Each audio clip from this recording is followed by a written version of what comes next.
Video. So అందరూ కూడా గోరింటాకు పెట్టుకోవాలని కోరుకుంటున్నాను. జస్ట్ మిక్సీ పట్టేసి పెట్టుకునే దాన్ని కూడా ఎంత పని అనుకోకుండా ఈ ఆషాఢ మాసంలోనే పెట్టుకోవాలి. చూడండి ఎంత రెడ్గా క్యూట్గా ఆరెంజ్ కలర్లో ఎంత బాగుందో. జస్ట్ జార్లకి వెళ్ళి ఇట్లా తోడిచాను అంతే. సో ఇంత బాగా పండింది. కొంచెం సేపు అయిన తర్వాత మంచిగా 2 హ్యాండ్స్కి పెట్టుకోవాలి. సో మీరు కూడా ఆషాఢంలో గోరింటాకు తప్పనిసరిగా పెట్టుకోవాలని కోరుకుంటూ ఆషాఢం బోనాలు శుభాకాంక్షలు అందరికీ. చూసారు కదా ఎంత రెడ్గా అయినా. మెయిన్ నెయిల్స్ చూసారా, నెయిల్స్కి పెట్టుకోవాలి. ఈ నెయిల్స్కే అనమాట మనం పెట్టుకోవాల్సిన.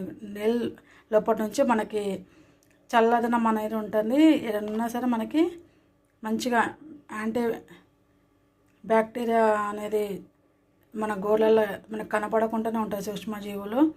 అవన్నీ క్లీన్ అయిపోతాయి అన్నమాట. చాలా మంచిది. సో నెయిల్స్ కూడా పెట్టుకోండి. నేను నెయిల్స్ కూడా